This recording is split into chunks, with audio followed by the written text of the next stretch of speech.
I recently looked at Warhorse, which was a brand new zine, the first ever zine by Erudite DM, and it was all based around mounted combats and knights and medieval sort of things. And it also included a one-shot adventure at the end. So I've now got his follow-up, which is number 2, which is called Saints of Shadowdark, and this is good.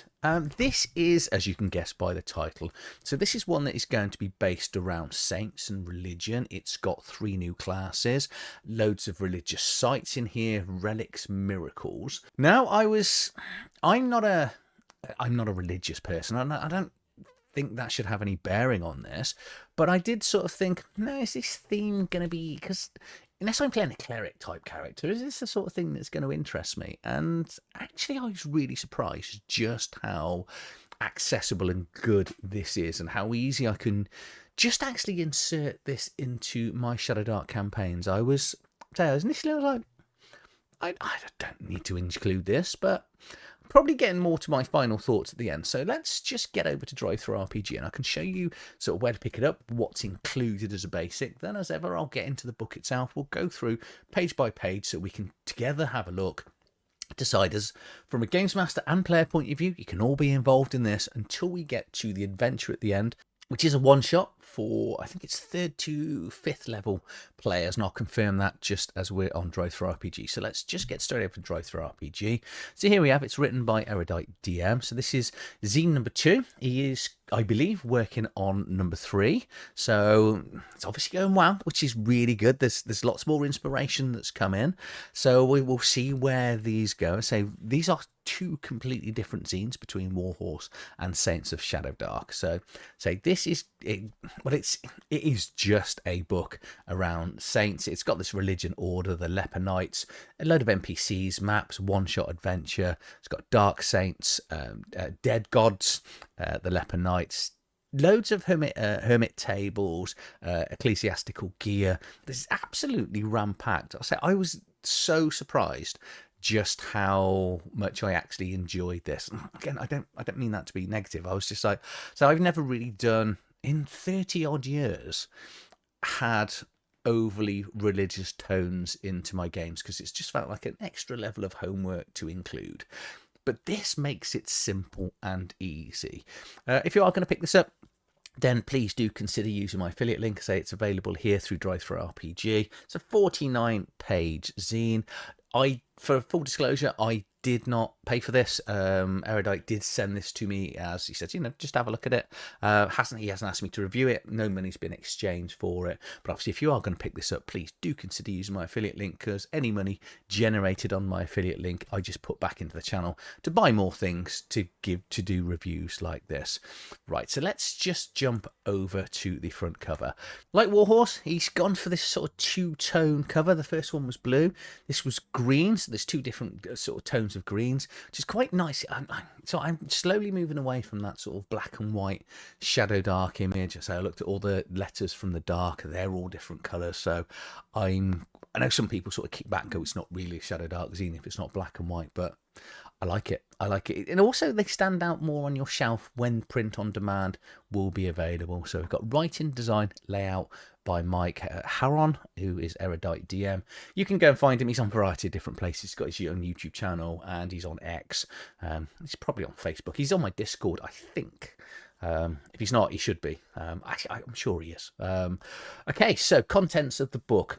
All hyperlinked, say it's 49 pages, all well laid out. So we've got introduction, ascension, we'll go through some miracles, some religious orders, 3 pages of saints, some dark saints, dead gods, which is really interesting, some important NPCs, common NPCs devoted. We've then got 3 different classes here, some name ideas, some holy sites, some holy relics, some gear, and then we are straight into the one-shot adventure. Obviously, once we get to the adventure, if you are a player, that's pretty much the time just to leave.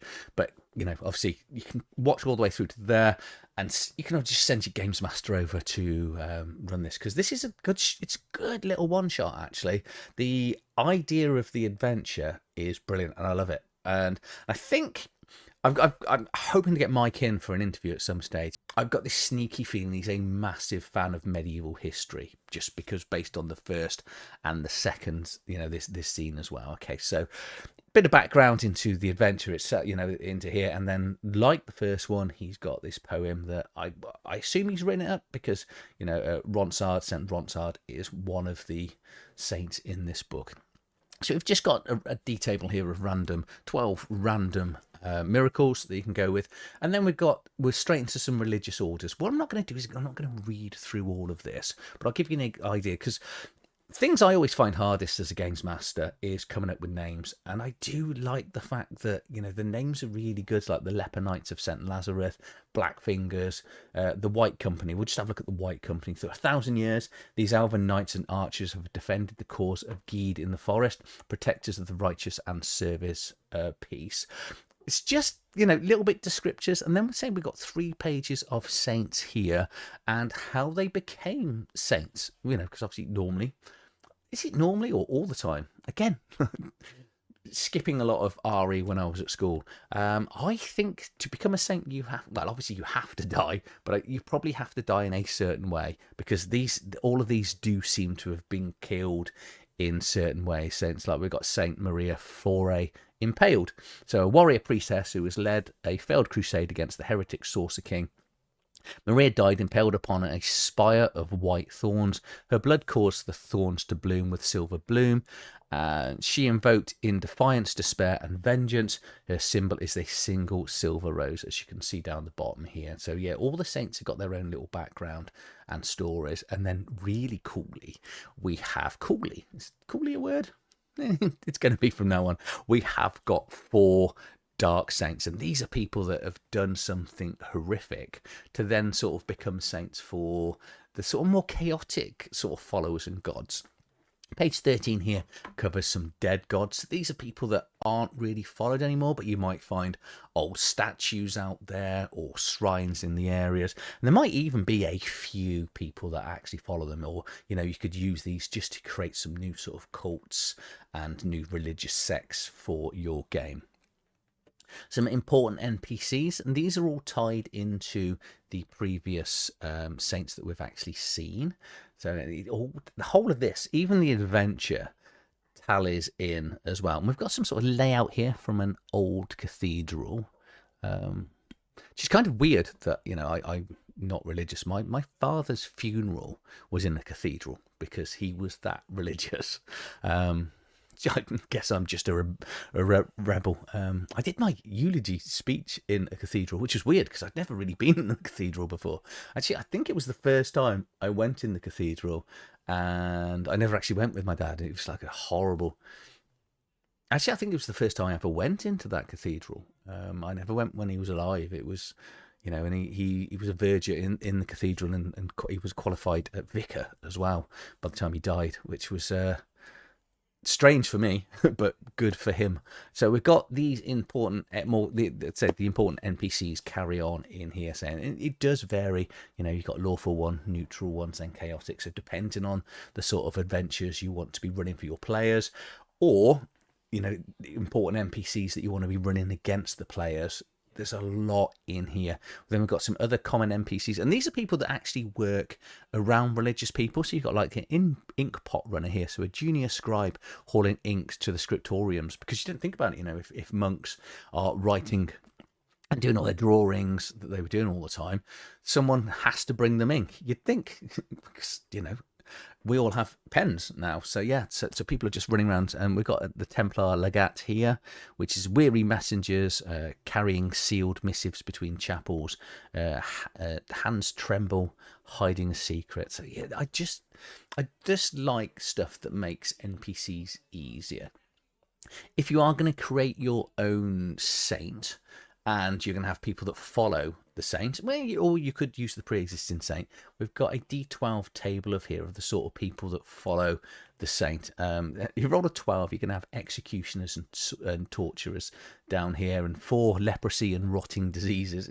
It's wild and varied. So we've got 3 classes here, none of which are combat classes. I think they've all got a D4 hit points. Is that right? Yeah. So they're all squidgy characters, but they're all charismatic, and they've all got their own religious, the way of sort of spreading religion in the world. So we've got this legate class here. So they're diplomats, negotiators. They represent the church of a political faction. Any alignment. They've got a few weapons, say only a D4, but they've got this voice of authority. You are feared and respected. So 3 times a day you receive a +1 on a charisma check to persuade a close range target to obey your request. Not just try and answer. They're going to have to obey it. They can dominate people. They're very good at interrogating. So these are also kind of like inquisitors, but 3 times a day they can do it without sticking red hot pokers in certain places. The errant class, so a charismatic religious leader or crusader. They travel with a mission. So these are people that I get the impression they just travel across the land. They're slightly more hardy because they've got a D4. Again, any alignment, spear, staff, so again, a few weapons. But these are more inspirational people. Again, they are using their charisma to lift the morale of others. They've got safe lodgings. An experienced traveller, they can almost always secure a simple night's lodging, which is only a DC 7 charisma check to find somewhere. And they're also peacemakers. They are tolerant of most religions and can negotiate mutually in favour of a resolution. So your combat, your berserkers and people like that, they're not going to appreciate that in a party. But if you're going down a different route in a party, it just opens up more doors that combat, or was it Obi-Wan says, there are other solutions than fighting. I can't quite remember the quote, but this is what your errant class is going to allow you to do. Then we got the penitent class here. Faces a world of suffering and pain and seeks to make good for past sins, acts of contrition. Again, any alignment, variety of weapons, get only a D4. The Divine Mercy, once a day, they can perform each of these minor rituals. So, a little ritual, and the final one here can give 1 hit point. So it's only once per day, but it's going to be really good. So if a player goes down, and because that sort of I can't think what the check is, what it's called now. Always happens as soon as the camera goes on to stabilize someone. If they go down, it's a DC 15. It's quite a difficult check. They can just instantly give them 1 hit point here. But they are going to have sacred burdens as well. So the penitent carries a relic or cursed item that grants a passive effect but imparts a physical toll. So this bracelet, for the example, gives +1 AC from divine protection, but you bleed when you run, lose 1. I always think back to Simon de Montfort, who led the I think it's the second Baron's Rebellion, and he actually wore this bear shirt under his armor, which basically just used to rip and his skin to pieces. Crazy people, if that makes sense, but devout nevertheless. So I guess that's the sort of thing I've got in my head for these sort of characters, the penitents. We've then got some naming ideas. So we've got 3 tables here of D20 that you can just roll to give you some random names. Holy sites, all relating back to the previous saints. So we've got 2 pages of these as well. Let's just pick on one here. We've got the Stairs of Nails, so Saint Etienne. Carved in the mountainside are 77 rusted nails, 1 for each step. The faithful climb barefoot, bleeding, and some claim to hear Saint Etienne's rage breath guiding them upwards. They are blessed. Brilliant, absolutely amazing. You just get so much from a few lines of text. And then we've got 6 holy relics, and there was a sword. Was this the sword? Yeah. So we've got this blackened sigil long sword that, on a natural 20, emits a burst of flames, causing a D4 fire damage. So you rolled a 20, you can get a crit. That's going to do additional 2d4 fire damage, but to all foes, specifically foes, which is good. So make sure that whoever's wielding the sword you get on with, to do additional damage to everyone within near. And then on a normal hit, so a non-20 hit, only target receives the D4. So whoever you hit is going to get an extra D4 fire damage. And if you slay them, they're instantly going to turn to ash. So there's no chance of any resurrection, which is brilliant. And then we've got ecclesiastical gear here, which never really thought about this. If you are going to be running priests and these sort of religious class, then they're going to be needing to buy their attire, clothing and oath knot cords and variety of other stuff. The research that's gone into this is just mind-boggling, because all of this I wouldn't have even thought of. I just really appreciate the fact that it's just opening my mind to playing a game in a completely different way. So, and then finally, before we get into the adventures, and this is the time for the players to leave, we've got an ascetic hermit here. So it's a pious and unholy, or is he just mad? So he tends to live in a solitary existence with severe self-discipline, avoiding all forms of indulgence and denying the simplest of comforts. The one that amused me the most is this 5 here. So it's a fallen knight, mysteriously appears naked in the heat of battles, calling upon his god without armor or weapons, and he kicks and punches. And then 7 here, dirty, unwashed and stinks. Skin peels like an old clothes are removed. Brilliant. So it's 28 pages of absolute wonderful religious saint themes. And the fact that you've even got all the dark saints, which is, you know, if you want to go down that sort of route or even have a cult that's related to a dark saint, just gives you the options. More options for a games master is always good. And so we're going to get into this venture. As we go into this venture, players, time to go. Thank you very much. Thanks for watching. Send your games master this way. He's going to want to go and buy this. But if so when we get into the adventure, the premise for this is absolutely brilliant. I'm going to try not to spoil it because I don't like spoiling adventures in here, but there will be some mild spoilers as we go through the adventure. So the adventure itself is a one-shot, and it's the Siege of Balgriff Castle. And what I like about this is the fact that you've got 2 sides to every siege. Obviously, you've got the people inside the castle and the people on the outside. And the players are being sent on a mission to... So they've opened up some tunnels. So if you're aware of siege warfare, they used to, you know, tunnel under the walls and then sort of pop up or put explosives to bring the walls down. And in this one, this is a secret mission that they're going to go into, and they've got to clear out the catacombs to allow a whole party to go in and sort of attack the castle from the inside. That's it. That's all they have to do. So we've got this secret here. So some passages are confined and suffocated. Before play, have each player roll a secret d6. On a 1, that player suffers with claustrophobia. Only the GM and the player should note this condition, okay? And if you are claustrophobic, once you get into those sort of small confined places, then they're going to be on disadvantage on any check that's related to that, because of the, you know, the players are going to panic, and it's just adds an extra level of danger to an already dangerous place. So all the players have got to do, they've got to get down into the tunnels, find the area they want to do, kill anything that needs to be killed, come back out alive, and report to the leaders. That's it. And we've basically got 3 different areas of it. So, and the players, the surviving players, it clearly says here, are going to be given 25 gold pieces each. Because if you're dead, you get nothing. We've got the same people here. So we've got the camp quartermaster, a miner here. Is that Plombo? Is that how that would be pronounced? And then we've got a church legate that might go alongside. So I think maybe if you're struggling on numbers, you've got a smaller party, you could take a couple of these people with you. But it says, actually, is the 1 page back, I think it's designed to be run, into 3 to 4 hour sessions. So again, this might be one of those ones where you just get to the entrance and sort of shove them in, and then backstory how they get there. But we've got the plan of the castle here. Okay, so this is your camp, which is your A here, which is your war camp. This is where the players are. You got your siege tunnel that's going to go under the walls into the north gate, and then once we get to the main part of the adventure, we've got 3 different levels to go through. But it's a good detailed map. There's a variety of different things in here. So you've got the White Rock Temple within there, which is E here, so it's in the centre. The Plaza of St Bernard, and then the castle is here. Where's the castle? The castle is G, and then different gates as well, which is cool. Give the players some rumours before they go in. So both sides are exhausted. Surely they will negotiate for peace soon, or the whole troop of dwarfs was massacred in the tunnels. Good one to give them, put them in the fear of God literally into them. Okay, so we've then got entering the mines, and we're going to go through, say, different areas. Let's say it's 3 different areas. They're going to take you under the chapels, under the main walls as they go through.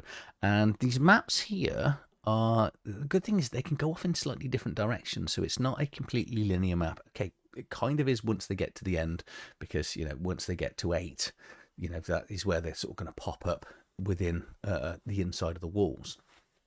But different things are going on within there, and there's ghosts in here as well. So we then got the lower dungeon map. Then we've finally got the upper dungeon with the sort of big bads that are waiting in there to be cleared out for the players. We've then got 3 pages of monsters and a page of NPCs, so some additional defenders on the NPCs and some on the besiegers side as well for the players to go and find and discover.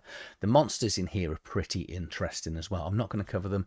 There is a demon in here. I know I said I'm not going to quite spoil it, and a couple of devils in there as well. And then we got these Knights of the Temple and this really cool, strong looking Warhound down here in the bottom right hand corner. Then finally, we've got these Leper Knights in here that they're going to be quite tough once the players get to them. Hence the reason this is for 3rd to 5th level, as well as this wonderful magic sword. And that is us at the end of this scene. So yeah, what are my final thoughts? I kind of spoilt it right at the front because not being of a religious person, not being someone that wants to add deliberately religious things like saints and things to adventures. It's just something I don't think of, because even if someone's playing a cleric and they sort of go, I'm a cleric of St. Peter, just picking a god off, and they'll sort of tell me the few things that god does, and I might sound like a terrible games master because it doesn't overly interest me. And unless specifically called upon for certain times and acts with that, I don't tend to add in these parts to a game. And what I love about this is it's just a few, 26 pages of random tables that would just allow me to put, gods and more saints in there. We've got 3 full pages of saints, the dark saints. I know I keep talking about that. That makes... Probably I'm a little bit more excited about the Dark Saints, and maybe that says my style of games mastering. But I like the fact that I can just, the good saints for your players, probably, depend on your campaign. Dark Saints, I can build campaigns, I can build adventures and one-shots around those 3 really good and interesting new classes. Yes, they're not combative, but they've all got different ways to either gather information out of NPCs or be able to just talk their way out of combat, because you don't have to always do combat. And I do like in a way that you could take one of those classes, and especially it was the second one was the Legat one, I think, where he might be on a specific mission and the party have to keep them alive. I play these quite regularly now in parties now. We played through the Witcher TTRPG, and I was a complete healer without any attacking ability. And so the party, when we go into combat, they've got that we need to kill everything, but we also need to keep the healer and the sort of the charismatic messenger alive. And it just does add a little bit more thrillingness. It was a little bit dull for me in some of the combats, but the great thing about the Witcher is the Witcher character just goes around killing everything, while everyone else is just trying to stay alive. So, and Shadowdark's a little bit like that as well, because you don't always want to get straight into combat, but this is going to allow you as a games master and a player to really add more to the world. Obviously you've got 6 new relics and religious items. You've got the locations as well are really good. I talked about that one where you've got these 77 nails going up the wall. And what I do like about that is you don't even have to let them know that it's a religious area when they're discovering the stuff, because if you've got a non-religious party, which I think you get quite a lot of things. Obviously, some fantasy games, players depend on the players. Not my players, obviously, because none of our players tend to really sort of push that religious side unless they're a specific religious character. That you can just bring in these religious areas and runes and temples and stuff that they can find, and then give them sort of game mechanic advantage, and slowly sort of not corrupt. What's the opposite of corrupt in a good way? Sort of convince them to take on religion and different saints and godly bodies to them. Yeah, absolutely brilliant. It was really eye-opening for me, for say, the way that I've played, the way that I am in my life, that say I looked at originally, you know, when this was sent to me, I was like, okay, this is going to be a tough read. And it hasn't. It's actually been a joyous read and a joy to actually make this video. So keep going. I'm really looking forward to seeing what Erudite DM does with Volume 3 or Zine 3. So if you've enjoyed this video, please like, share, subscribe to the channel. When you do pick this up, because I think you're going to want this because it's really good to add to your adventure, please do consider using my affiliate link. And I'll see you on the next one. Thank you for watching.